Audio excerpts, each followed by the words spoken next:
a la doctora Casanello por aceptar esta invitación. La profesora Paola Casanello es profesora asociada del Departamento de Obstetricia y el Departamento de Neonatología de la Pontificia Universidad Católica, de formación matrona, debo decir, de la Universidad de Concepción, magíster también de la Universidad de Concepción, doctorado en Biología Celular y Molecular, ¿cierto? De la Universidad de Concepción igual. Posteriormente he desarrollado una Partí ahí. carrera, sí, sí, eso me acordaba ya. Desarrollado una carrera relacionada con estudios en endotelio, placenta y posteriormente en epigenética también, entiendo, y lo que tenga que ver con las enfermedades o el origen de las enfermedades en la vida intrauterina. Así que muchas gracias por la invitación y vamos a estar atentos y atentas a lo que nos muestre y a formular preguntas.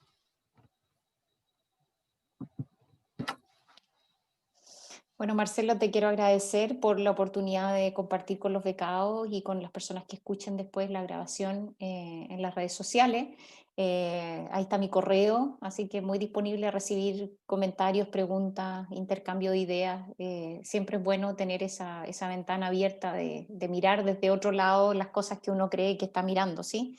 Que está viendo en un panorama completo y a veces uno ve un pedacito nomás. Así que feliz de que se comuniquen por esa vía. ¿Ya? Vamos a activar el puntero para poder ordenarnos. Vamos a hablar hoy día esencialmente de la línea de investigación que tenemos en el grupo y siempre muestro esta imagen, discúlpenme a aquellos que ya lo han visto tantas veces, pero es la portada de un libro que hizo el doctor Barker en sus inicios con el concepto de la hipótesis de Barker y todo, tenía él muy claro, como pueden ver ustedes en esta portada, que a pesar de que el niño una vez que sale del útero es independiente de su mamá, sigue vinculado a su placenta y a su vía intrauterina en la vida postnatal. Entonces, de alguna forma, las enfermedades, postulaba el doctor Barker, se originan en la vía fetal y condicionan el riesgo de enfermedades en la vía postnatal. Vamos a hablar un poquitito del concepto de programación fetal que se llama DOHAT y es una sociedad científica hoy día hasta un journal científico, Journal DOHAT, las bases epidemiológicas de esto, y la epigenética como un mecanismo de programación. Vamos a hablar de la nutrición y particularmente la obesidad materna, que es uno de los temas en los que yo he estado en mis últimos 2 proyectos involucrada, ¿sí? Y también qué desafíos tenemos para la gente del mundo perinatal, particularmente para ustedes como muy importante, ¿ya? La programación fetal, uno puede encontrar en la red millones de definiciones, así como casi que cada persona puede decir su definición. Lo importante es que incluya algunos elementos clave de esta definición. Primero, es un proceso, no es algo estático, es algo que ocurre en un minuto, en una etapa de desarrollo y que tiene efectos en el largo plazo, ¿ya? Y que ocurre normalmente en un periodo crítico o sensible. Esto es, ya decía Marcelo, desde la gametogénesis en adelante, ¿sí? Gametogénesis, embriogénesis, ¿sí? Crecimiento fetal en la vía postnatal, y algunos han tratado como de acotarlo a los primeros 2 años de vida porque ocurre, por supuesto, la lactancia materna y todos los estímulos tempranos, y se ha visto que hay cierta plasticidad hasta esa primera etapa de desarrollo postnatal, que son los primeros 2 años de vida. Incluso algunos lo han llamado los famosos 1000 días, los primeros 1000 días, que son el periodo gestacional, 280 días de embarazo, más 2 años de 365 días, suman aproximadamente 1000 días, ¿ya? Entonces, los primeros 1000 días.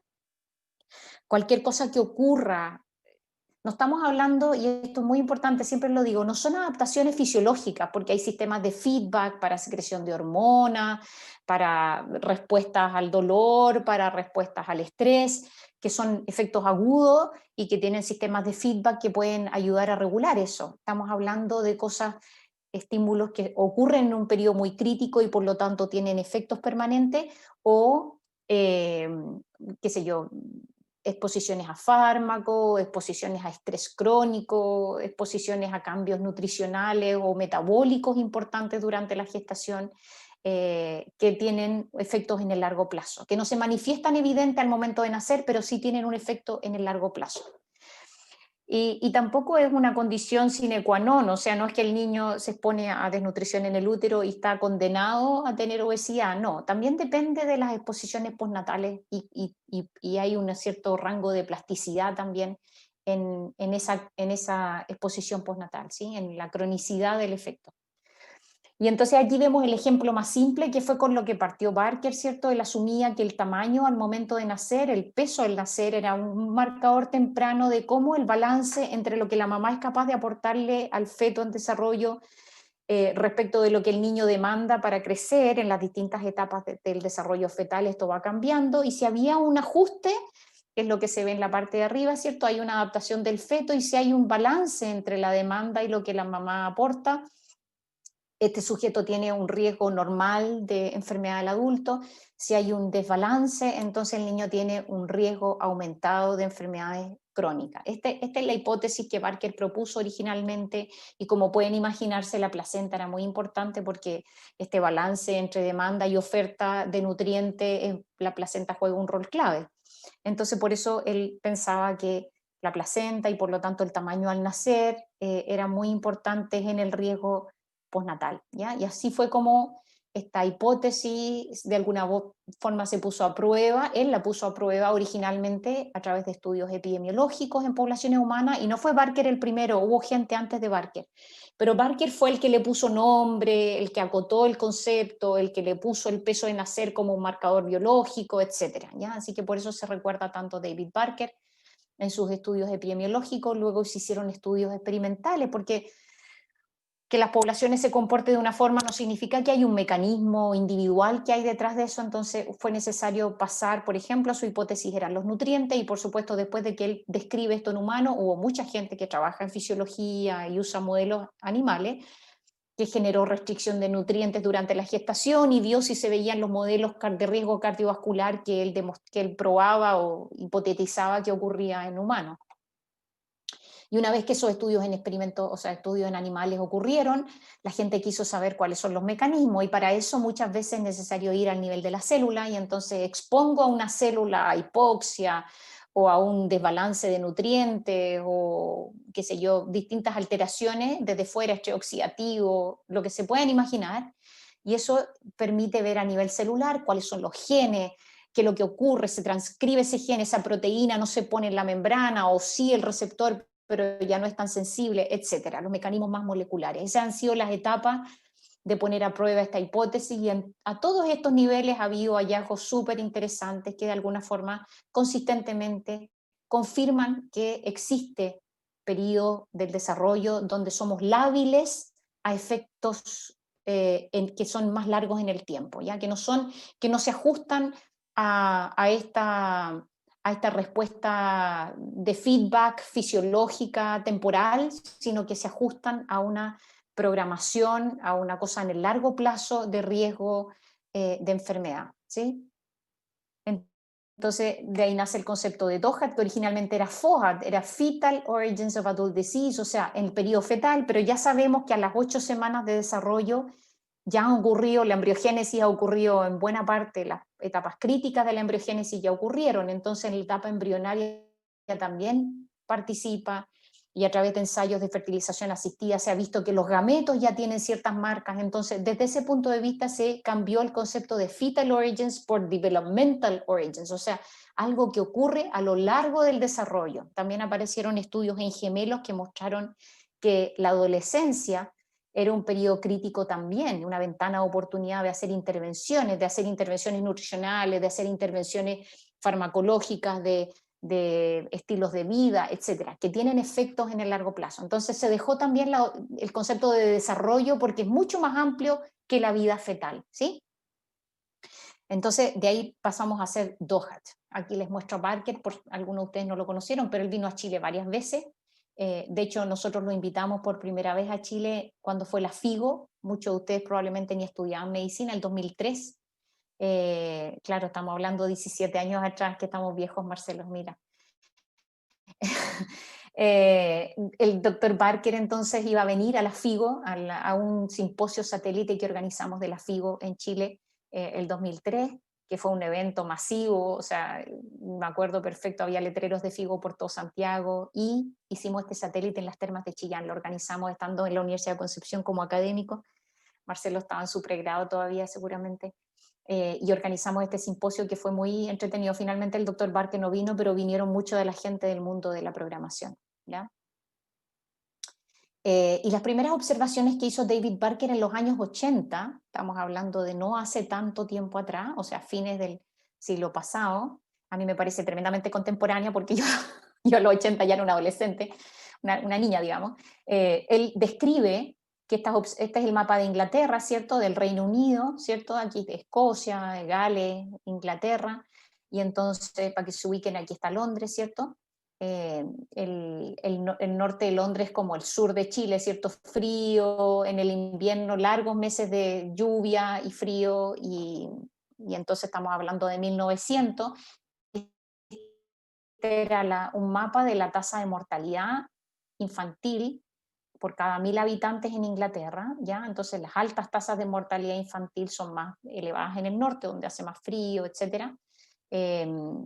Y esta es la tasa de mortalidad por enfermedad coronaria en adultos, en hombres particularmente, en Inglaterra y Gales entre el año 68 y 78. O sea, 60 a 70 años después, esta es la tasa de mortalidad por infarto al miocardio. Y fíjense, hay zonas rojas que antes fueron negras. O sea, lo que él propone es que desde el punto de vista epidemiológico ocurrieron fenómenos de pobreza, de alta enfermedad neonatal o perinatal, ¿cierto? Por eso había tasas de mortalidad infantil elevadas, diarrea, enfermedades respiratorias, etc. Y esas condiciones malas epidemiológicas al momento de nacer condicionaron a estos mismos sujetos 70, 80 años después a ser más riesgo cardiovascular, ¿ya? Por supuesto, también la prematurez, el bajo peso de nacer son factores importantes que él asoció luego, porque fue a uno de estos condados de donde él era, que se llama Hertfordshire, y tiene varios estudios en ese condado donde hay súper buenos registros de pesos de placenta, de pesos de nacer, de talla de los niños. Incluso hay un montón de registros súper buenos de las dimensiones de la placenta. Ustedes saben, la matronería es una disciplina que ha tenido una formación universitaria de larga data en Europa, particularmente en Inglaterra. Las midwives de Inglaterra tienen una larga data. Ustedes han visto, de hecho, la serie que está en Netflix de Call the Midwife. Hablan de cómo las matronas tenían un rol tan importante en el proceso reproductivo en los periodos de guerra. O sea, estamos hablando del siglo pasado, bien inicios del siglo pasado. Entonces, probablemente las matronas que tenían una buena capacidad de registro de datos fueron clave para demostrar las hipótesis de Barker posteriormente, porque es bueno, tenían dimensiones del largo del cordón, el ancho mayor de la placenta, el ancho menor de la placenta, el grosor de la placenta. Barker sacó muchos papers de placenta asociados a esos registros tan buenos que había de esa época, ¿no? Y los riesgos cardiovasculares en esas poblaciones. Luego de eso, Barker publica muchos artículos, decenas de artículos demostrando cómo el peso de nacer tenía una correlación negativa. Hoy día sabemos en estudios un poquito más de seguimiento y todo que hay un efecto en forma de U, o sea, hay alto riesgo de mortalidad por enfermedades cardiovasculares, metabólicas, diabetes, síndrome metabólico en general, en los bajo peso de nacer, en los sujetos que tienen bajo peso de nacer, así como en los que tienen alto peso de nacer, ¿ya? O sea, 4 kilos y más también es un riesgo para tener esa enfermedad crónica, tanto en mujeres como en hombres, ¿ya? Y como ya les digo, tiene papers de seguimiento de todo tipo de enfermedades metabólicas en adultos asociados, que tienen estos comportamientos de U, las curvas de riesgo asociados al peso de nacer, ¿ya? Uno de los fenómenos epidemiológicos más importantes que estudió la gente de DOHAT es la hambruna de Holanda, que hay otros eventos, ha habido todo tipo de tormentas de nieve en Canadá, y la gente ha mirado qué es lo que ha pasado con esa gente que estuvo por muchas horas, probablemente más de un día, sin electricidad, o más de 2 días sin electricidad, y por lo tanto pasando frío, estrés, y todo tipo de condiciones adversas, y han visto los hijos de estas mujeres. Ahora, por ejemplo, con el COVID hay un montón de gente estudiando qué va a pasar con los hijos de las mujeres que gestaron en COVID, ¿sí?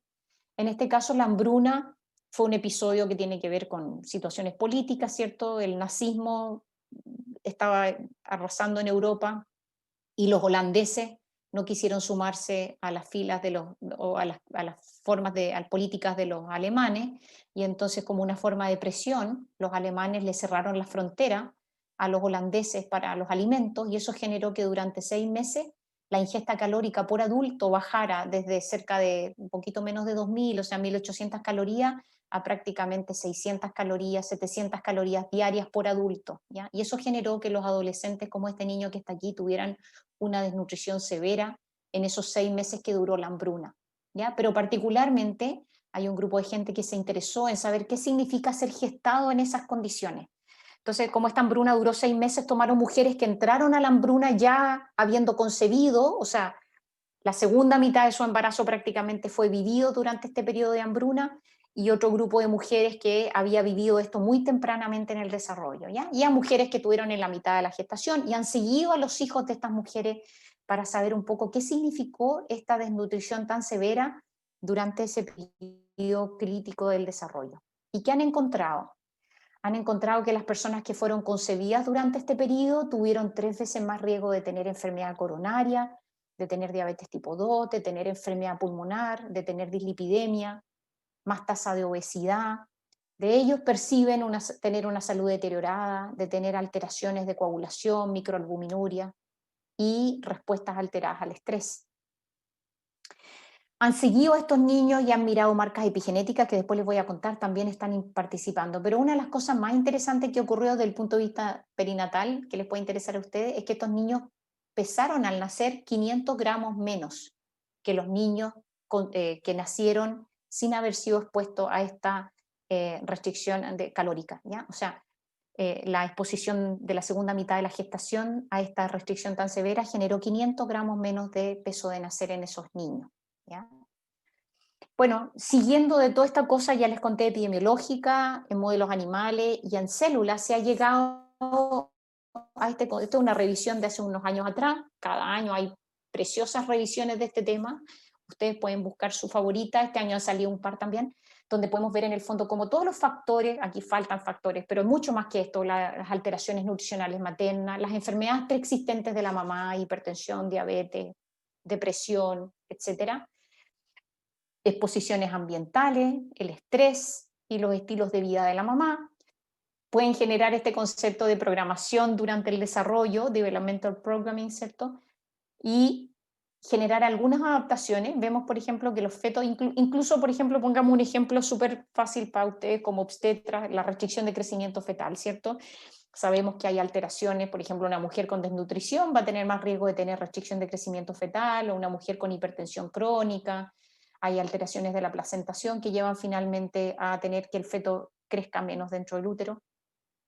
Sin embargo, el feto tiene la capacidad de adaptarse a esa restricción, ¿cierto? Y entonces echa a andar algunos mecanismos de redistribución de flujo, algunas alteraciones metabólicas, ¿cierto? Tiene menos insulina para no crecer tanto y hacer más eficiente la glucosa que le llega, etc. Y entonces hay ciertas adaptaciones que van a ser, al parecer, o sea, que no vuelven riesgoso la vida intrauterina, pero el feto requiere invertir en esa adaptación. Y esa inversión en la adaptación es lo que hoy día sabemos que le cobra, es como cuando pide un hipotecario, ¿cierto? Junto un poco de plata, doy un pie y hoy día me comprometo con el hipotecario, pero está en UF y entonces va cobrando cada vez la cuota más alta, hasta que llego al año 20 o 30, cuando termino de pagar el hipotecario, estoy pagando una cuota gigante. Eso mismo le pasa al niño. Pide un hipotecario dentro del útero y le va cobrando, a través de la vida, le va cobrando esa plasticidad para adaptarse, va siendo cada vez más reducida. Y entonces cuando llega al final de la vida ya no tiene plasticidad y entonces tiene más riesgo de hacer hipertensión y de enfermedades crónicas, porque de alguna forma se consumió su potencial de crédito, digamos, ¿ya? Eso mismo pasa. Y se sabe que alguno de los mecanismos es que el medio endocrino fetal tiene mucho que ver con lo que la madre le pasa como mensajes metabólicos. También se sabe que hay una participación muy importante de la placenta, tanto de su función metabólica, endocrina, como su capacidad de transporte de nutrientes y su posibilidad de adaptarse a las distintas condiciones. La plasticidad placentaria también se ve afectada. La restricción de crecimiento fetal, que es como el sello, ¿cierto? La huella de la exposición in utero a restricción de nutrientes, y por lo tanto lo que pasa en la vida postnatal, que son estos crecimientos compensatorios, regulaciones epigenéticas, estrés oxidativo, que el doctor González acaba de publicar muy interesantemente, como extractos de la NALCA son tan importantes para regular el tono vascular y regular en el fondo, probablemente a través de mecanismos de estrés oxidativo, ¿cierto? ¿Así es, Marcelo? ¿Entendí bien? Sí, muy bien. De modo que el estrés oxidativo dentro del útero y para la placenta son muy importantes, ¿ya?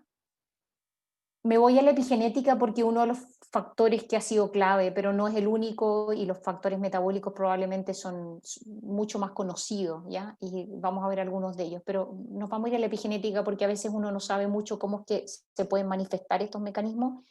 Y aquí tenemos esta clásica foto, yo siempre la muestro, y como ahora ya estoy media vieja, me da lo mismo estar repitiendo porque pasa que uno se pone vieja y repite.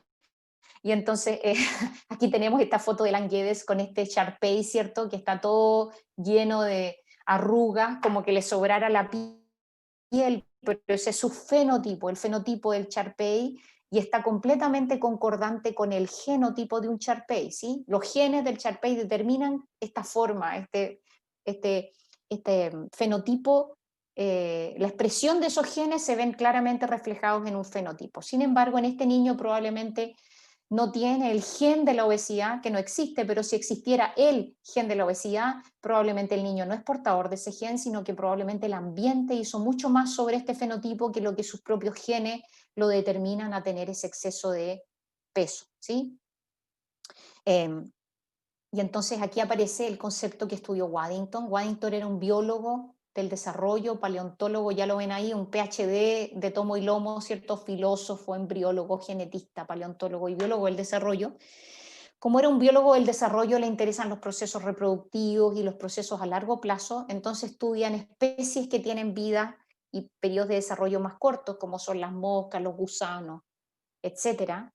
Y en estos animales uno puede ver como exposiciones cortas, por ejemplo, en el caso de las moscas, durante el periodo embrionario, o sea, el periodo de desarrollo de la mosca, cuando es una larva, se pueden exponer las larvas a distintas condiciones y estudiar cómo las formas maduras, adultas, adolescentes o adultas de ese mismo animal tienen adaptaciones fenotípicas de acuerdo a las exposiciones tempranas.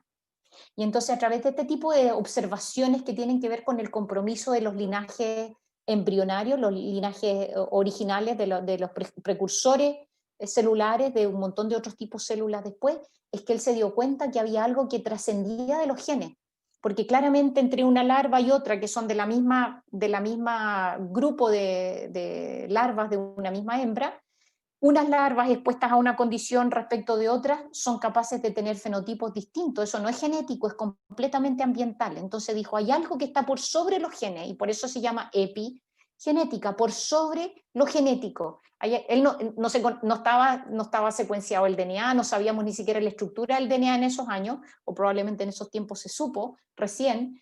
Entonces estamos hablando de alguien que no sabía de los procesos de la estructura de la cromatina, ni probablemente no se conocían las histonas, ni se sabía de los nucleosomas, ni se sabían de las enzimas remodeladoras de la cromatina. O sea, nada de eso era sabido. Probablemente ni la transcripción estaba tan clara, ¿sí? Cómo ocurre la transcripción o la traducción, ¿sí? Entonces, en ese periodo tan primitivo de la genética, él fue capaz de darse cuenta que había algo que trascendía de los genes, ¿ya? Y entonces acuñó este concepto de epigenética, que significa por sobre o en adición a lo genético, ¿ya? Para explicar. Este hombre fue, para mi gusto, un tipo brillante. Este libro lo bajé de PDF de la web, o sea, se pueden bajar libremente algunos de sus libros. Escribió varios libros y este es uno de ellos. Me parece fascinante el concepto de la estrategia de los genes. O sea, los genes, él se dio cuenta que los genes no eran o sea, condición sine qua non, ¿sí? Aparece uno, entonces está el transcrito, entonces está una función de ese gen, sino que hay algo, los genes tienen unas estrategias para prenderse o apagarse, ¿sí? Son como si tuvieran una forma de pensar, ¿sí?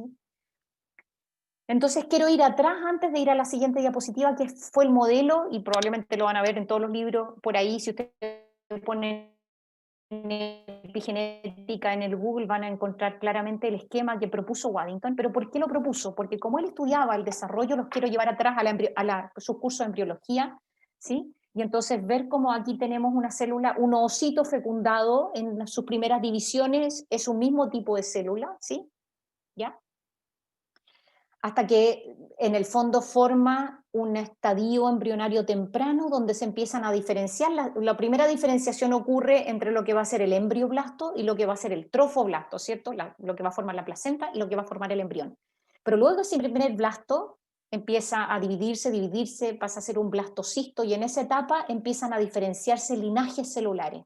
Principalmente 3 ramas de células, 3 tipos celulares se distinguen muy temprano en la embriogénesis: el ectoderma, el mesoderma y el endoderma. Y estas células, diferenciadas ya de esta primera célula original,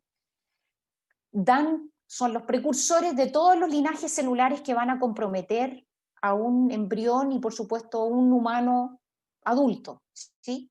Células que van a formar el sistema nervioso, ¿cierto? Este ectoderma va a formar todos los precursores, las células troncales. Hasta este nivel todavía las células tienen este concepto de ser STEM, de ser células progenitoras troncales.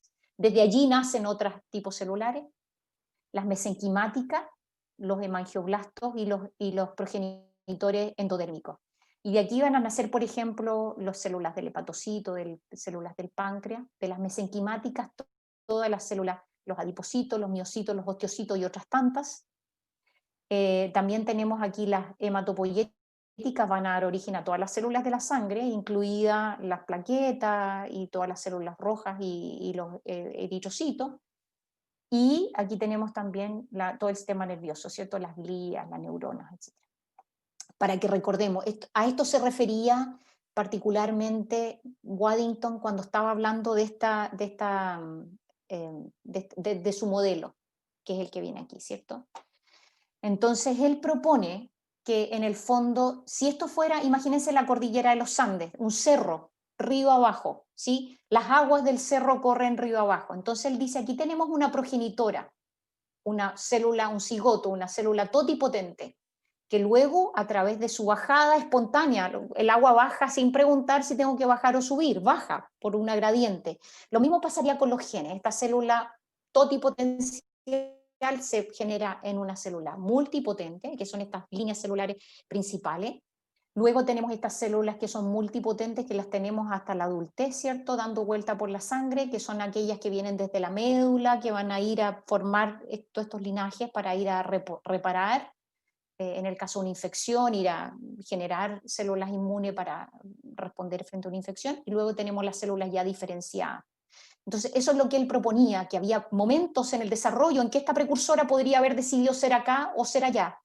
Lo otro que él propone es que hay algunos de estos surcos, no sé si se fijan, algunos de estos surcos son más profundos. Es como una forma de diferenciación casi por defecto. ¿Ya? Las células van a ir preferentemente a esa diferenciación, pero podrían encontrarse en esta bajada con algunos obstáculos, con algunas condiciones que condicionaran que se diferenciaran a una u a otra, como estamos hablando, por ejemplo, ahora, distintos procesos del desarrollo, pero pensemos ahora de adultos, nuestras células se definen hematopoyéticas, o si va a ser un linfocito T, un linfocito B, o si va a ser un eritrocito, están definidas desde que salen de la médula esos precursores, los estímulos, y entonces viene el compromiso de ese linaje celular, ¿ya? Y aquí hay algunos mecanismos moleculares que están ocurriendo, como la metilación global del DNA en este estado de célula. Cuando somos un embrioblasto, nuestro DNA está metilado, nuestros gametos están metilados y al momento de fecundar se demetila completamente el DNA, pero una vez que ocurre el desarrollo, las etapas primeras del desarrollo, se vuelve, después de esta demetilación, empieza a haber una metilación selectiva, ¿ya? Por ejemplo, aquí está la inactivación del segundo cromosoma, las mujeres tenemos XX, uno de esos X se metila completamente, se inactiva, ¿ya? Y hay algunos fenómenos moleculares ahí que no vamos a entrar a definir, ni qué mecanismos moleculares ocurren, pero qué enzimas activan ni nada. Pero para que sepan en el fondo cuál era el pensamiento de Waddington con esta figura, que habría ciertos compromisos que son de alguna forma regulados por las exposiciones ambientales. que no está todo definido en nuestros genes. Si esa célula de origen va a terminar siendo un macrófago, una célula B, un músculo, un fibroblasto, depende, o hay un espacio de flexibilidad generado por la exposición ambiental, ¿ya? Y por eso es tan importante el aporte de Waddington. Yo creo que no tenemos hoy día toda la dimensión de su tremendo aporte a la ciencia, ¿ya? Entonces, epigenética es un mecanismo para explicar cómo el genoma aprende o se flexibiliza frente a exposiciones ambientales, ¿ya? Se habla de que estos cambios estas marcas sobre los genes serían hereditarias, pero normalmente se refieren a que son heredados de una división celular a la otra, ¿ya? O sea, mitóticamente heredables, no necesariamente heredables de una generación de personas a sus hijos, sino que de una célula de origen a las células hijas. Eso es lo que define el concepto de metilación, ¿ya? Y hay varios conceptos, no sé si aquí están mirando, aquí está lo más interesante, el cromosoma entero, después tenemos este DNA, aquí hay una doble hebra de DNA que está dando vueltas sobre estos paquetitos de proteínas que se llaman histonas. Estas histonas, si se fijan, tienen unas colitas asomadas, los aminoterminales de estas proteínas están hacia afuera y casi todas esas colitas son modificables en distintas posiciones. La mayoría de los aminoácidos que se modifican son lisina y de acuerdo a la colita de qué histona y en qué posición se metila, eso hace que la cromatina esté enrollada, así como está aquí, muy apretada, o que quede suelta, laxa, como está aquí, ¿ya? Si lo miramos todavía más amplificado, le metemos una lupa y lo vamos amplificando, lo que podemos ver es que las citocinas, la citosina tiene como pareja de nucleótido la guanina, ¿cierto? Cada citosina, si al lado de ella hay una guanina, que se llaman dinucleótidos CG, que a veces se llaman CPG porque aquí hay un grupo fosfato, ¿cierto? CPG. Las citosinas de esa CPG se puede metilar, es metilable, ¿ya? Y entonces si tiene un grupo metilo, un CH3 ahí unido, se habla de una 5-metilcitosina, porque es en la posición 5 que se metila, 5-metilcitosina, ¿ya? Entonces, si hay más metilación, depende de la región del DNA donde esté metilado, puede asociarse a que la cromatina se compacta y por lo tanto lo que está ahí codificado no se puede traducir a un mensajero y de ahí una proteína, o sea, transcribir a un mensajero y traducir a una proteína, o la cromatina está descompactada y entonces este mensaje se puede pasar. El sentido de ser del DNA es llegar a ser una proteína. Todo aquel DNA que está en el núcleo que no va a llegar a ser una proteína, un poco da lo mismo si está o no metilado. Normalmente esos genes están hipermetilados. Por ejemplo, a Marcelo y a mí nos gustan los endotelios y nos gusta la función vascular, y un gen súper importante para la función vascular es la enzima que produce el óxido nítrico, ¿cierto? La sintasa del óxido nítrico, la versión endotelial. En una célula que no es endotelial, en una neurona, en las células de la piel, en el hígado, probablemente la enzima sintasa del óxido nítrico endotelial, el DNA de ese gen va a estar completamente compactado, la cromatina no se expresa, ese gen no se expresa en esos otros tejidos y por lo tanto está ahí, está en el DNA, pero no se codifica ni para un mensajero ni para la proteína, está completamente cerrado y por eso se habla de que se apaga un switch o se prende, ¿sí? Entonces, estas señales por sobre los genes pueden regular entonces su transcripción.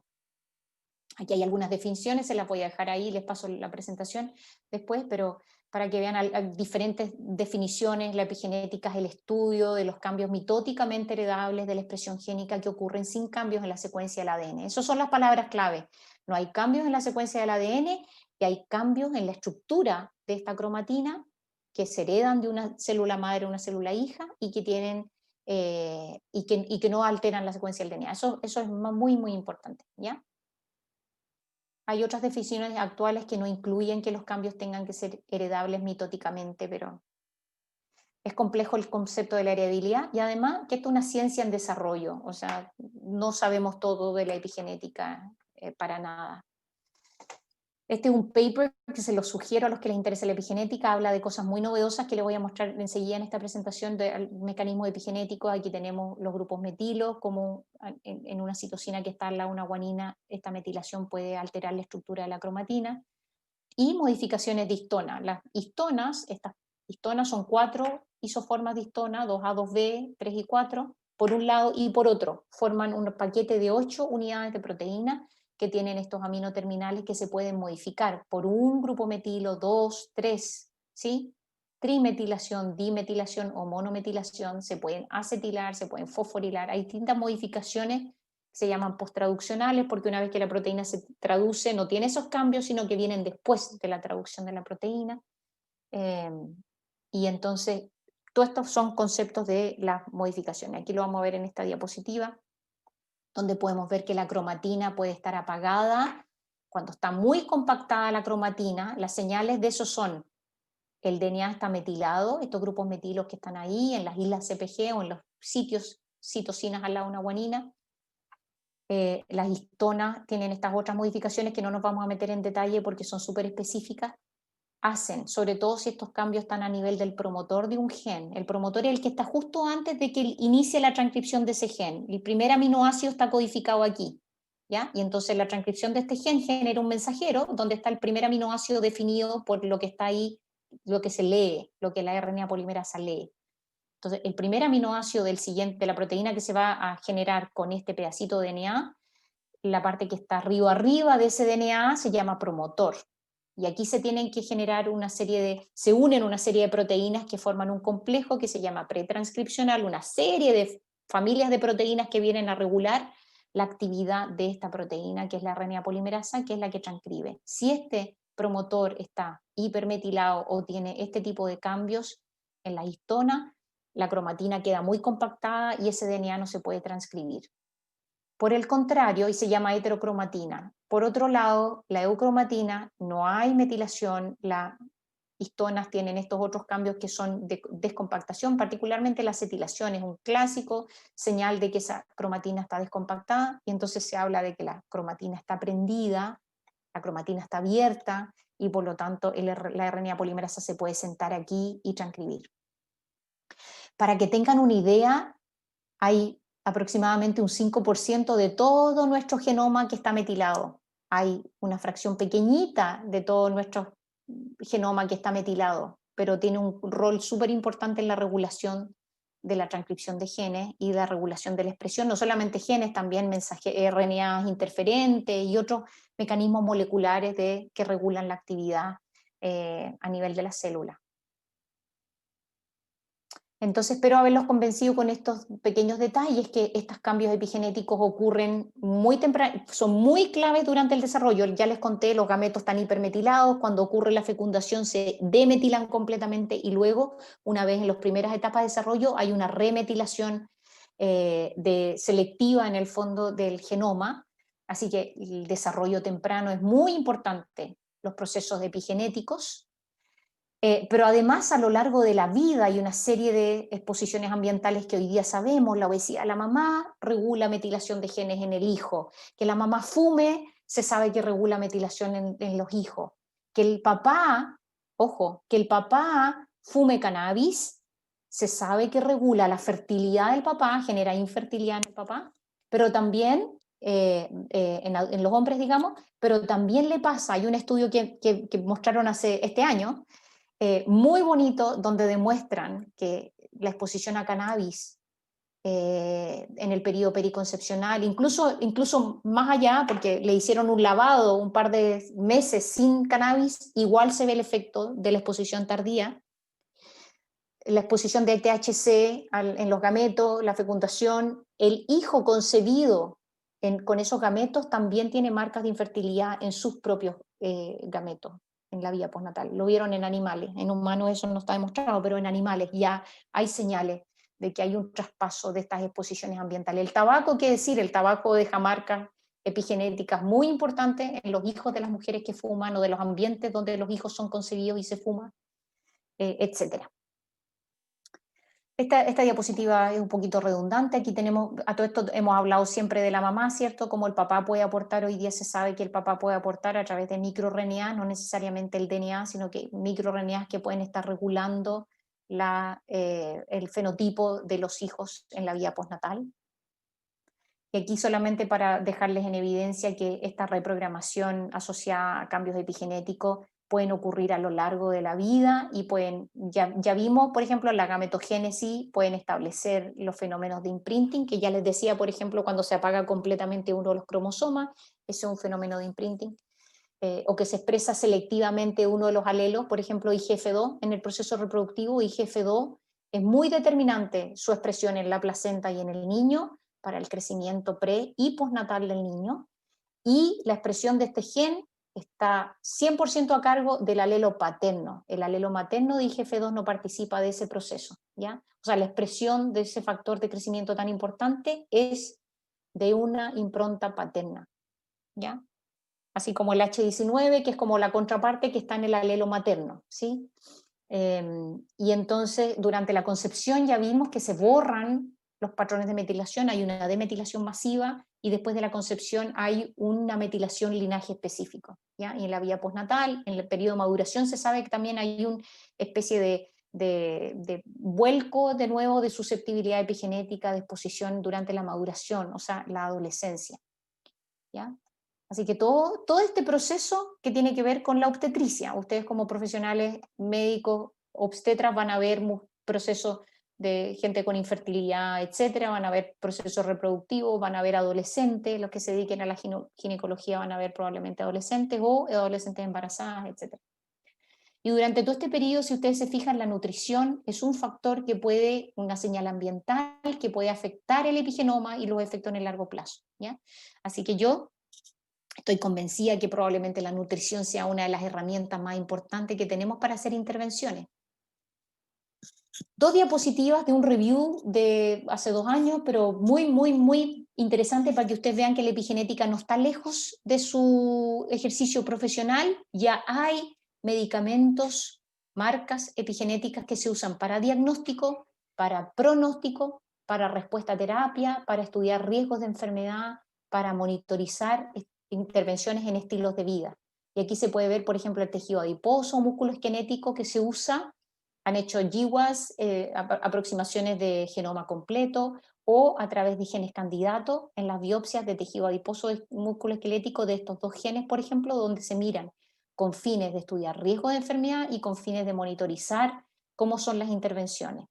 En la mama, en el cerebro, o sea, a través de GWAS se usa estos marcadores epigenéticos de aquí, metilación, por ejemplo, de este gen para cáncer de próstata, metilación de este otro gen, MGMT, para glioblastoma, la metilación del BRCA para ver riesgo de cáncer de ovario o de mama, etcétera, ¿ya? En la sangre, el linfocito, para mirar DNA libre en plasma, se han usado todos estos otros genes que están muy interesantes de mirar como marcadores, metilación en estos genes, como marcadores epigenéticos, ¿ya? También en muestras de saliva, de deposiciones de orina, para ver biopsias líquidas a nivel del líquido cefalorraquídeo o del líquido pleural.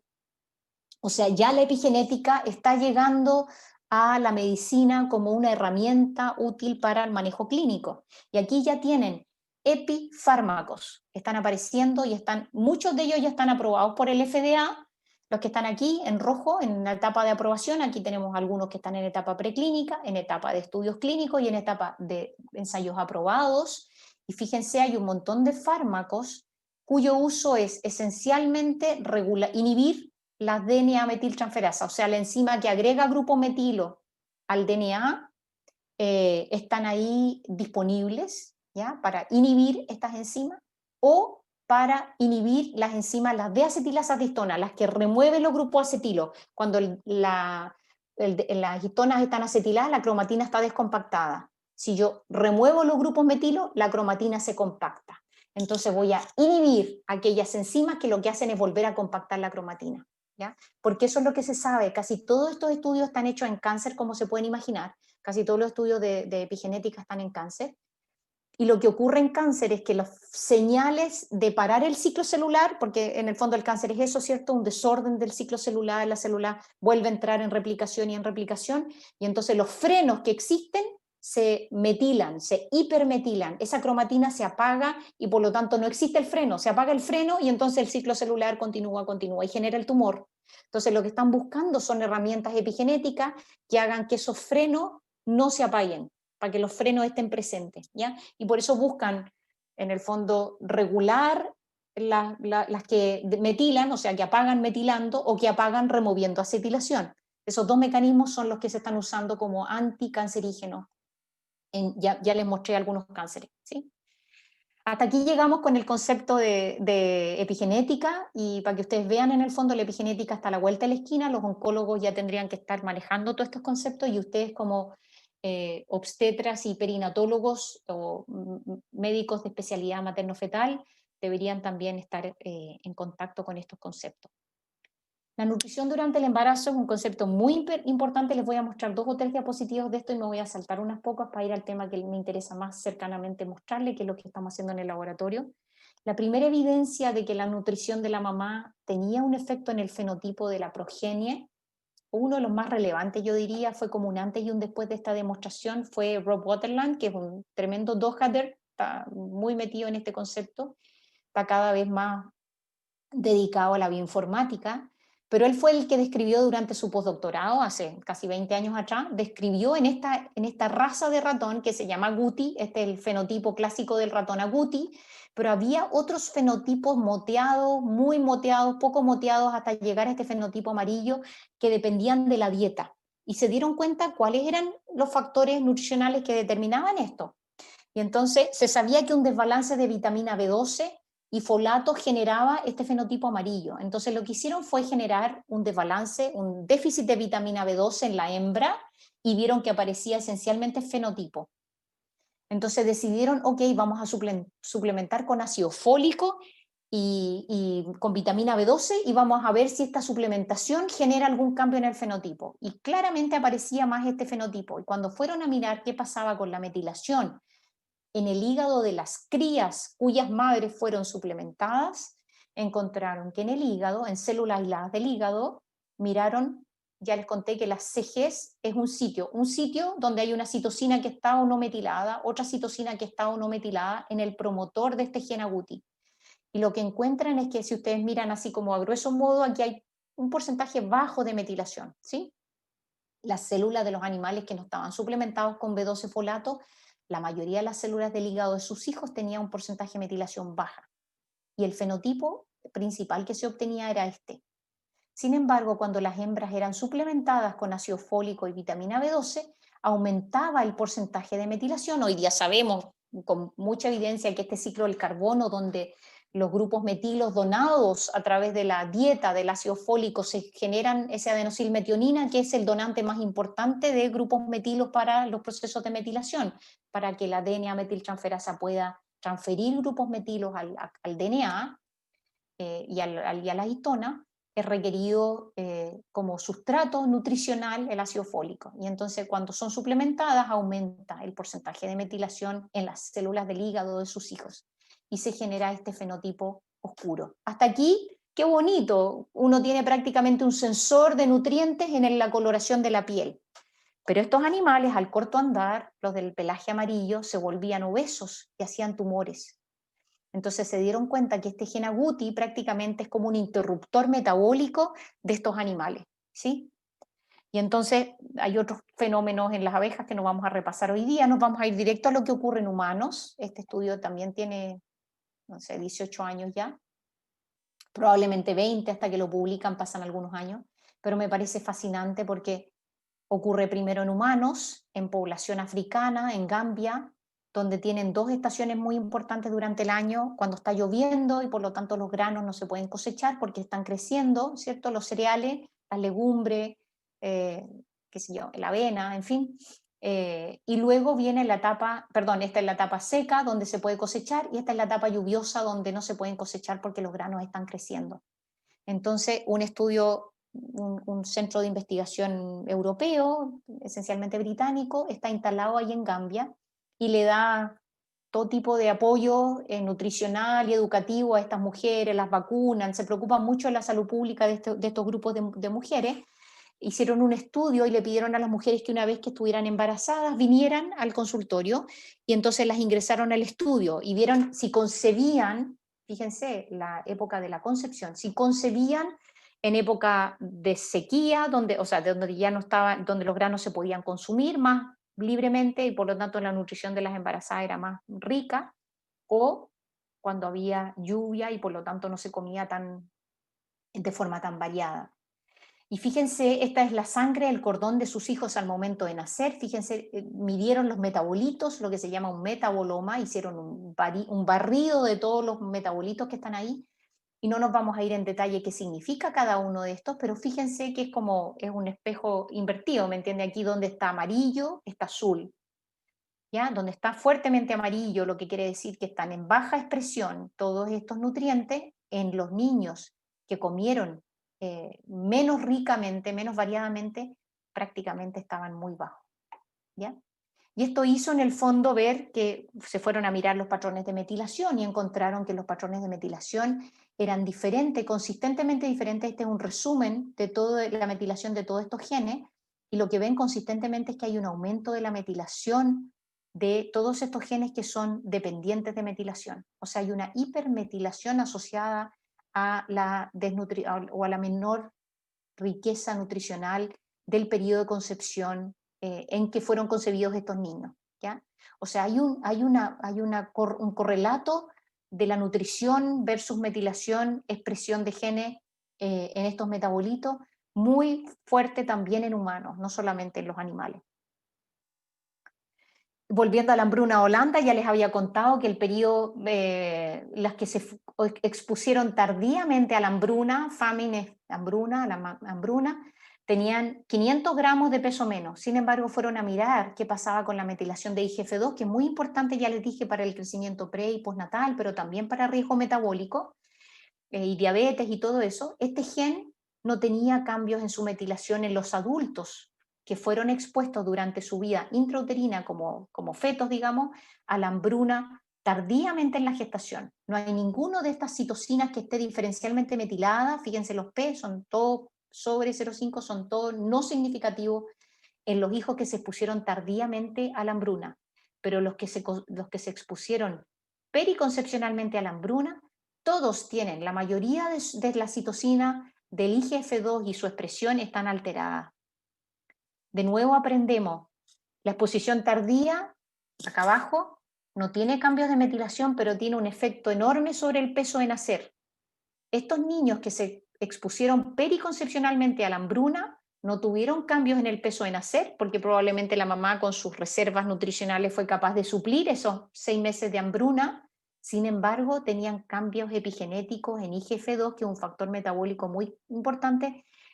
Todo este grupo fue más afectado desde el punto de vista epigenético y metabólico que el grupo que fue expuesto más tardíamente.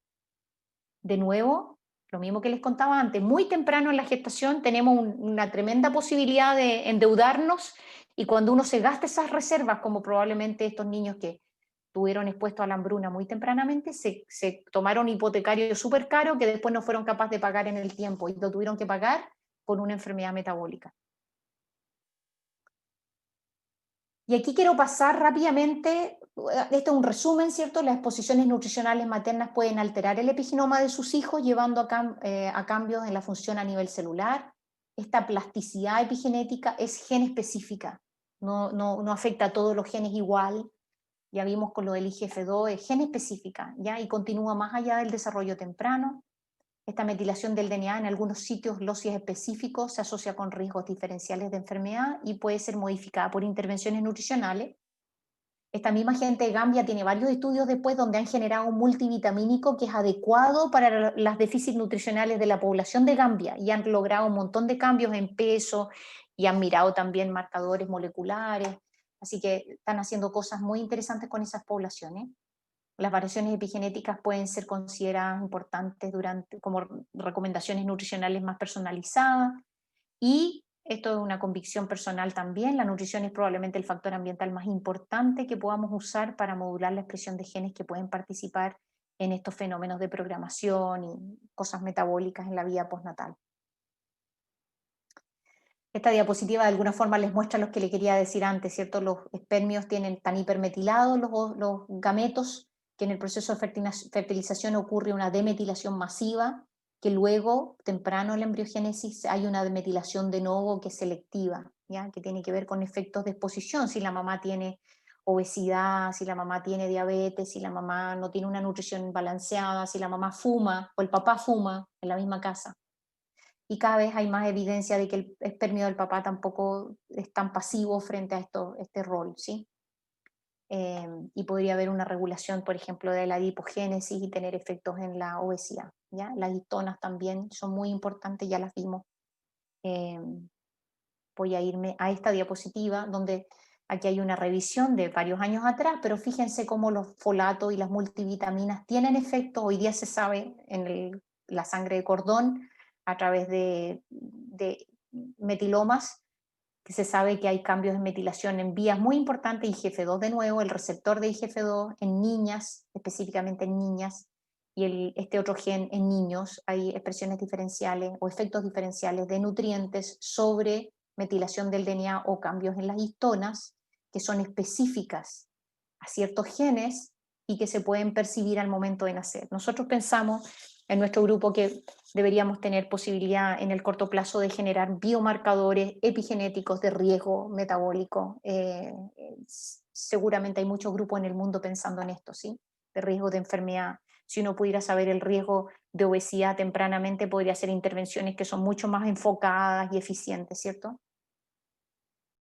La alta prevalencia de obesidad en el mundo es una cosa que nos preocupa. Ustedes en Concepción ven la misma realidad que vemos nosotros, ¿cierto? Mujeres con exceso de peso, muchas mujeres, lamentablemente, ¿cierto? Una de cada tres mujeres sobre 15 años tiene obesidad, casi más que una cada tres, ¿cierto? Los hombres tienen un poco menos, pero también son alarmantes. Somos los reyes de la OCDE de obesidad, ¿cierto? Una de cada tres mujeres en el DAIS aparecen los registros de IMC en el primer control de embarazo, y una de cada tres mujeres parte su control de embarazo con obesidad. Y el riesgo de obesidad en la mamá no es solamente para ella, porque también lo tiene para ella, de tener diabetes gestacional. Ya sabemos que la diabetes gestacional tiene riesgo de que esa mujer haga diabetes en forma crónica. Después de que termine su proceso reproductivo, probablemente tiene mucho más riesgo de ser ella misma diabética, de hacer preeclampsia, y preeclampsia es probablemente más severa y más temprana, de ganar mucho peso durante el embarazo, ¿cierto? Más de lo requerido. Efectos en el feto, de malformaciones, depende de la malformación este riesgo, de la muerte del feto, ¿es cierto? Un óbito fetal o crecimiento excesivo. En la vida postnatal o neonatal, requerir cuidados intensivos, casi 2 veces más riesgo de tener parálisis cerebral, de tener muerte neonatal temprana, ¿cierto? Y lo que más nos interesa a nosotros es el riesgo de la obesidad en la adultez, en el niño, perdón, porque es un círculo vicioso, lamentablemente. El niño obeso tiene más riesgo de ser un adolescente obeso. Así que nos interesa sobremanera cómo hacer intervenciones suficientemente tempranos para evitar que la mamá le pase sus factores obesigénicos, no genéticos probablemente, sino que ambientales, a su hijo durante el proceso reproductivo.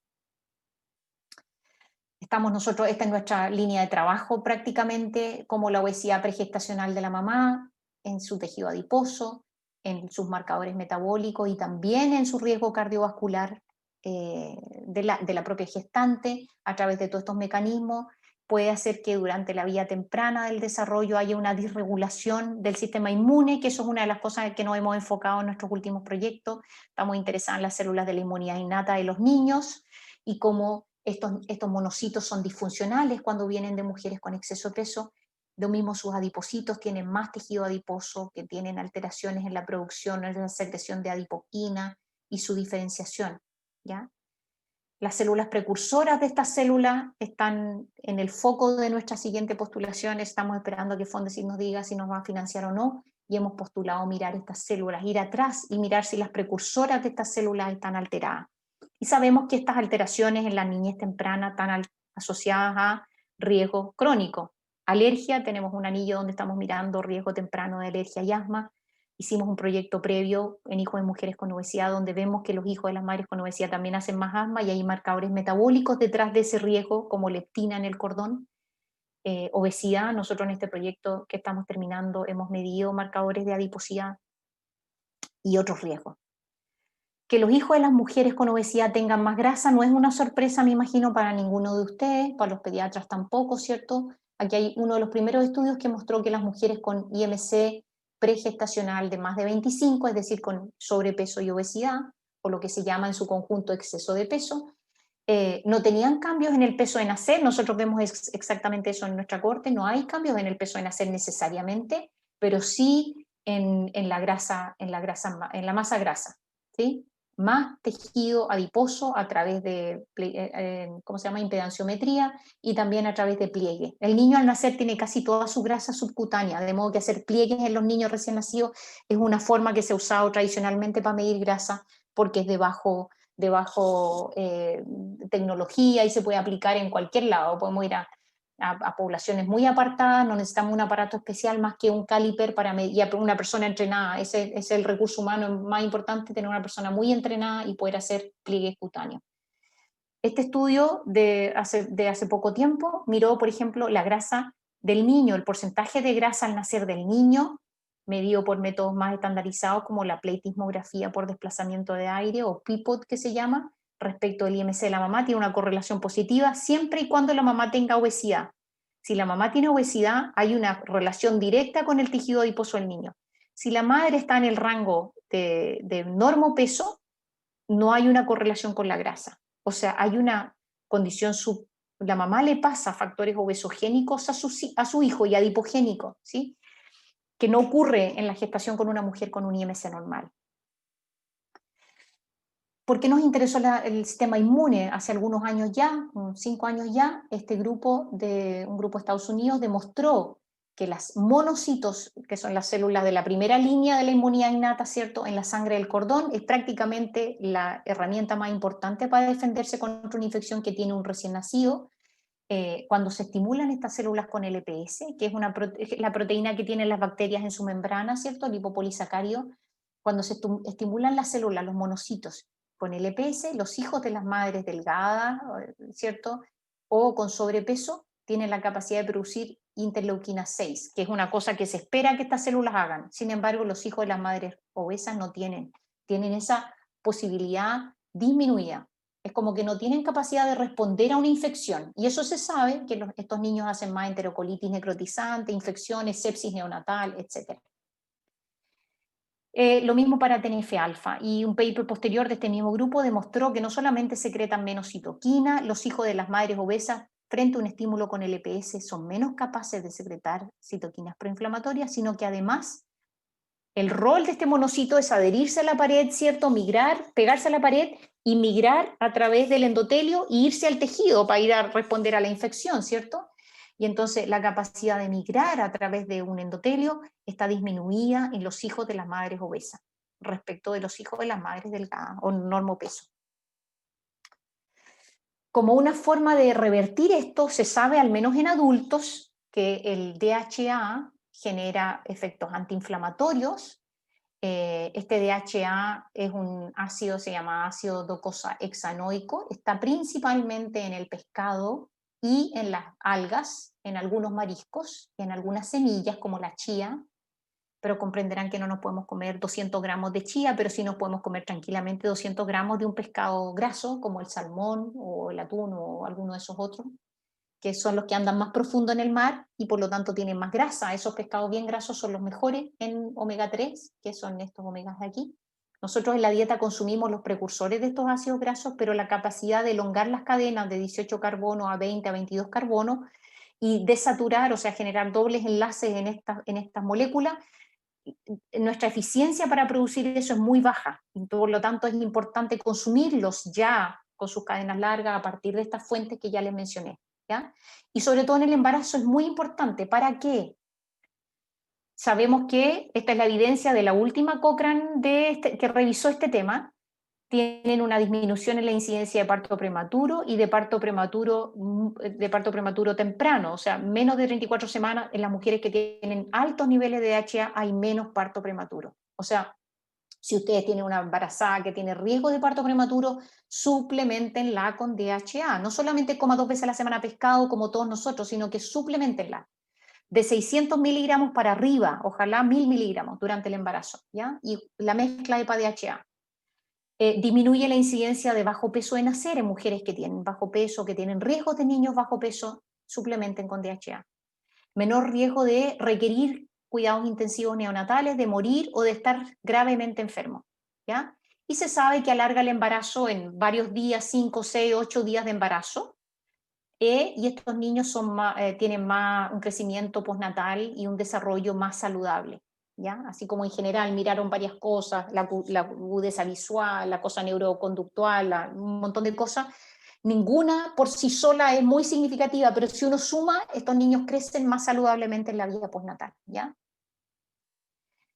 La mamá, ya estábamos diciendo que es importante que consuma. Cuando ella aumenta el consumo de ácidos grasos poliinsaturados, hay una serie de proteínas. Esta es una placenta, disculpen, no parece una placenta, pero así está dibujado, ¿cierto? Esta es la placenta, esta parte gris, esta es la membrana que se expone a la sangre materna, esta es la membrana que se expone a la sangre fetal, ¿cierto? Y esta estructura aquí se llama sinciciostrofoblasta, que es la diferenciación del citotrofoblasto en una placenta madura, y tiene una serie de proteínas que van a transportar estos ácidos grasos hacia la placenta, y de aquí generan una serie de señales en la placenta misma y son transportados preferentemente hacia el niño. Fíjense qué interesante este paper de allá un montón de tiempo atrás, más de 10 años, pero fíjense qué hicieron. Midieron los niveles de PUFA en el plasma de la mamá y midieron los niveles de distintos ácidos grasos en la sangre del cordón. Y si ustedes se fijan, los ácidos grasos saturados, saturated fatty acids, son equivalentes entre la mamá y el niño, así que ojo mamá con los ácidos grasos saturados que comen, porque el niño recibe la misma cantidad. Los monoinsaturados igual, ¿ya? Tenemos menos monoinsaturados probablemente en nuestro plasma, ¿ya? Los niños también tienen menos. Pero con los poliinsaturados de cadena larga, ya sea de la familia N6 o de la familia N3, estos N6 se definen en general, por ejemplo, el ácido araquidónico como más proinflamatorio y estos se definen más antiinflamatorios. Están concentrados, fíjense, están concentrados en el plasma de la sangre del feto, ¿ya? Como por ejemplo el DHA se concentra en la sangre del feto. O sea, la mamá le pasa preferentemente, sabe que el feto necesita, la placenta cumple un rol muy importante en pasar activamente y concentrarlos en el lado fetal. Señal de que el niño requiere estos PUFAs, estos ácidos grasos de cadena larga. Se llaman cadena larga los que tienen 20 o más carbones, o sea, 20-22. Los C20-22 son PUFAs. Nosotros hicimos un estudio que está anidado dentro de otro estudio que se llamó MIGHT. La profesora María Luisa Garmendia del INTA hizo un estudio de intervenciones, ella es una epidemióloga y quiso saber qué le hace el DHA. Había un montón de evidencia que proponía que el DHA podía regular el riesgo de diabetes gestacional. Y entonces quiso hacer una intervención con DHA que podía regular la diabetes gestacional. Entonces, la empresa que donó las cápsulas dijo, ok, nosotros les donamos las cápsulas, pero no pueden tener un grupo placebo, porque el DHA es requerido durante el embarazo y ningún estudio en ningún país desarrollado va a permitir que haya un grupo que no reciba DHA. Entonces ellos de alguna forma condicionaron que tuviéramos un grupo que recibiera 200, que es lo que recomienda la Organización Mundial de la Salud, que es lo que significa comer 2 veces a la semana pescado, pero en Chile no se come 2 veces a la semana pescado, o sea, era un requisito. Y versus una dosis alta, lo más alto que ellos podían generar en sus cápsulas era 200 miligramos en cada cápsula y por lo tanto tomar 4 cápsulas en el día sumaba 800 miligramos. Así que estas cápsulas tenían 50 miligramos y se tomaban las mamás 4 en el día y estas tenían 200 y se tomaban 4 en el día. ¿Ya? Y esto es lo que ocurrió en el grupo con obesidad que se intervino, participaron de este estudio randomizado desde las 14 semanas hasta el parto recibiendo estas 2 dosis. Y nosotros además agregamos para los estudios de ciencia básica necesitamos un grupo de referencia, tuvimos un grupo normo peso, que no tenía, como en Chile no suplementamos, en el sistema público al menos, tuvimos mujeres que normo peso que no tuvieron DHA. A estas mujeres tenemos toda la data de estas mujeres durante su embarazo, sus carnets de control, los registros del consultorio, se le tomaron muestras de sangre, cada vez que la mamá iba a una muestra de sangre de rutina, se guardaban unas alícuotas y se biobancaron con el consentimiento de las mamás, y se hicieron cuestionarios de frecuencia de alimentación. Al parto se evaluó a las guaguas para saber la grasa corporal, se tomaron muestras al parto de suero para hacer ácidos grasos en las membranas de los eritrocitos, que es el lugar donde mirar un perfil más a largo plazo. En los monocitos aislados hicimos un hilar más fino sobre algunas cosas moleculares que les voy a mostrar. Miramos algunas cosas en la placenta que no les alcanzo a mostrar, y a los 4 meses se evaluaron los niños, se citaron a ir al INTA, donde hay un equipo de PIPOT que hace pleitismografía por desplazamiento aire, y se miró la grasa de estos niños, y también se tomaron muestras de sangre de los lactantes de 4 meses, ¿ya? ¿Qué encontramos? Encontramos que las mujeres son, aquí tenemos el grupo que recibió 200, que tenían obesidad, sobre IMC de 30 el primer control, 800, obesidad, y el grupo de referencia. Encontramos que claramente la edad de las mamás, lamentablemente, a pesar de que estaban aleatorizados doble ciego, resultó que un grupo tenía un poquito más de edad, 1 año o 2 años más que la otra, en promedio. Biológicamente no es relevante, pero sí numéricamente, ¿cierto? Biológicamente 2 años no son tan importantes. 28 años el grupo de estudio, que no tenía ni una diferencia con el otro grupo. El IMC al inicio de la gestación, que era algo que se seleccionó, ¿cierto? 34 de IMC promedio, o sea, tenemos mujeres de 40 de IMC, ¿sí? Y 23 el grupo control, por supuesto era diferente de los otros porque es el criterio de selección. Otra cosa que fue levemente diferente, biológicamente irrelevante, pero sí numéricamente, un grupo tenía 39 semanas más un día prácticamente, y los otros tenían 38 semanas más 3 días o 4 días, ¿sí? Así que ahí hay una pequeña diferencia de nuevo, debido al azar, porque eran un montón de mujeres y a pesar de eso fue diferente, no fue distinto el grupo control. El resto de las cosas, fíjense la glicemia, esta es una cosa en la que nosotros y otros están hilando muy fino. La glicemia ayuno de nuestro grupo control es de 80 prácticamente, y el grupo de las mujeres con obesidad es de 84, ¿sí? 79 y 84. No parece relevante, pero sí consistentemente tiene una glicemia más elevada. Está en rangos normales, pero algo al parecer hace esa pequeña elevación de la glicemia a la mamá, ¿ya? La insulinemia también estaba elevada en estas mujeres, de hecho tenían un OMA alterado, buena parte de ellas, un porcentaje interesante, 50% de las mujeres con obesidad tenían resistencia a insulina. Como no hacemos OMA en el embarazo, no supimos, pero estas mujeres tenían resistencia a insulina en el primer trimestre, la mitad de ellas. En el segundo trimestre, de nuevo la glicemia, y la glicemia después de 2 horas es diferente, está dentro de rangos normales, no tienen diabetes, pero es diferente del grupo control. Cuando fuimos a ver la composición corporal de los niños, todos los pliegues, salvo los pliegues centrales versus el total de pliegue, todos los pliegues, la circunferencia, los niños son en general muy grandes, el grupo 1 versus el 3, es decir, 1 versus control y 2 versus control, pero sin diferencias entre 200 y 800. A primera vista, 800 no hace nada sobre los pliegues cutáneos al nacer. Pero cuando fuimos a mirar, hay 2 formas de estudiar los estudios, de analizar los resultados de estudios randomizados de intervención. El concepto que se llama efectividad, que es comparar el grupo que recibió 200 versus el grupo 800. También se llama intención de tratar. O sea, todos los que estuvieron en el grupo aleatorizado 200-800, ya sea que se tomaron o no se tomaron las cápsulas, usted fue randomizado 200, usted fue randomizado 800, ¿son diferentes? No, no son diferentes. Pero cuando vamos a mirar el marcador que nos interesaba respecto de cuánto consumieron de DHA, etcétera, que son los niveles de DHA en el cordón umbilical, o sea, lo que recibe el niño, si limpiamos ahora los que reciben más DHA y los que reciben menos DHA y lo limpiamos por eso, la eficacia se asoció significativamente a los cambios de los marcadores de grasa corporal. O sea, DHA, de acuerdo a la dosis de DHA que la mamá toma, sí tiene un efecto significativo sobre la grasa corporal de sus hijos al momento de nacer. Cuando fuimos a mirar a los 4 meses, encontramos que algunos marcadores de grasa corporal, como su escapular versus tríceps, o sea, el tronco, la parte de atrás donde supuestamente está la grasa parda respecto al tríceps, es menor en los niños que recibieron sus mamás 800. Y el delta, el cambio, desde el nacer a los 4 meses también encontramos que tienen menos grasa corporal. Y una adipoquina que miramos con mucha atención es la adiponectina, y encontramos que la adiponectina se eleva. Y eso es lo que queremos, la adiponectina elevada es más insulinosensibilizante. Estoy a punto de terminar. Estas son las trayectorias de crecimiento de los niños, de las mujeres suplementadas o no. Verde es el grupo normopeso, rojo es el grupo que tiene DHA, los hijos de las mujeres, y este es el Z del peso para la talla de los niños.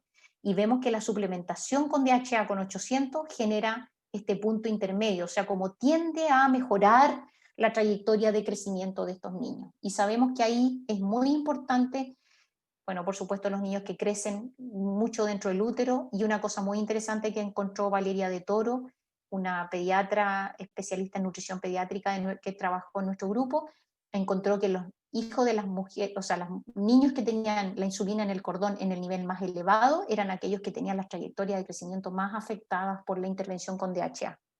Así que, no sé ustedes, pero a mí hasta aquí me convence el DHA interesantemente.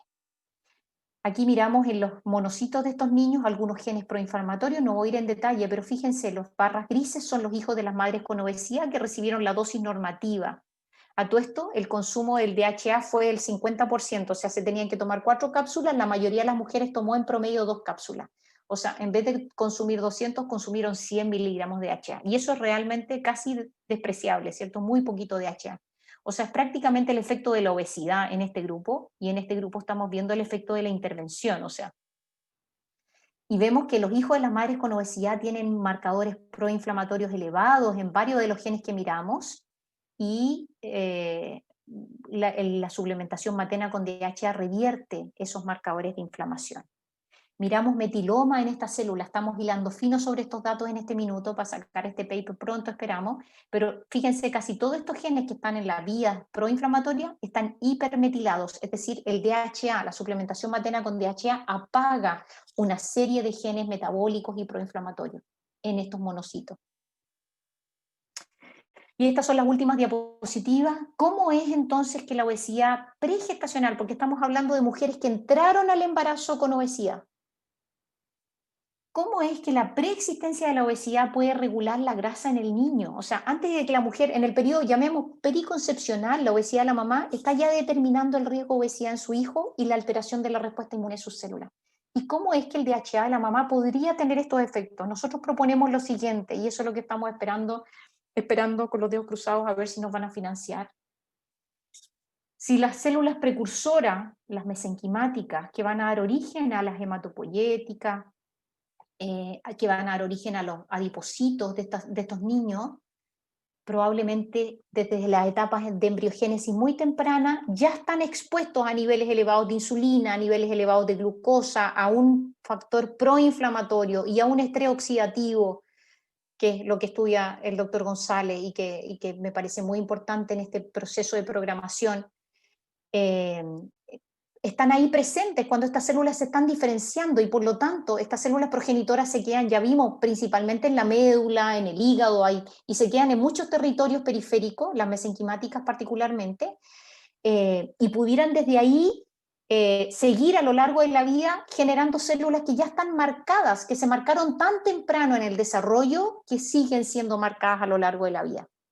Y esto lo demostró un grupo que ha estado estudiando, este grupo y otro han estado estudiando fuertemente las células derivadas, mesenquimáticas, derivadas de hijos de mujeres con obesidad, los cuadrados con líneas continuas, y los hijos de madres con controles, y podemos ver en el fondo cómo esta es la respiración de la mitocondria. A distintos estímulos se bloquean distintas cadenas respiratorias y se ve cómo es la capacidad de respuesta de las mitocondrias de esas células, y estas precursoras que van a dar origen al adipocito, al miocito, al condriocito, al osteocito.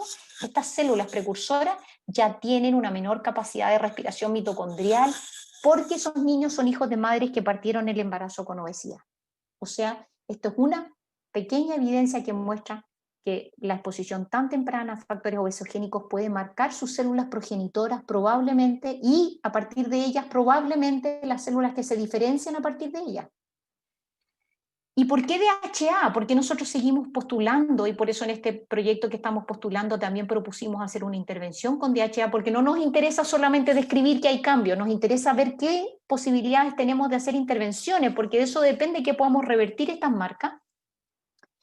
Y entonces el DHA se sabe que activa un receptor de DHA que se llama receptor de ácidos grasos tipo 4, y se sabe, fíjense, esta es una célula que va a diferenciarse luego en un adipocito, ¿ya? Un preadipocito. Tiene una especie de antenitas, unos cilios que se llaman. Estos cilios sensan, y entre otras cosas, fíjense, están recubiertos de estos receptores de DHA que tienen una capacidad de señalizar y de amplificar la señal y regular la adipogénesis. Y por eso es que nosotros creemos que nuestra hipótesis tiene tanto sentido, que la intervención temprana con ácidos grasos pudiera, a través de un mecanismo epigenético, estar regulando la adipogénesis. O sea, hay un paper muy bonito que demuestra que estos precursores mesenquimáticos pueden elegir ser una célula de hueso o ser una célula de tejido adiposo, un adipocito o un osteocito. Y los hijos de las madres con obesidad, esas células precursoras, sus mesenquimáticas, deciden ser preferentemente adipocitos y no osteocitos. Entonces, esa elección de diferenciación a adipocito pudiera estar regulada epigenéticamente, no pudiera estar regulada epigenéticamente y pudiera ser de alguna forma manipulada nutricionalmente a través de la suplementación con DHA en etapas muy importantes del desarrollo como es el periodo periconcepcional. Y con esto termino con las conclusiones. La suplementación de la mamá con mujeres con obesidad pregestacional no afecta la grasa de sus niños ni la grasa subcutánea si comparamos por intención de tratar, pero sí los niveles de DHA elevados en la sangre del cordón, o sea, cuando corregimos por la eficacia, entonces estos niños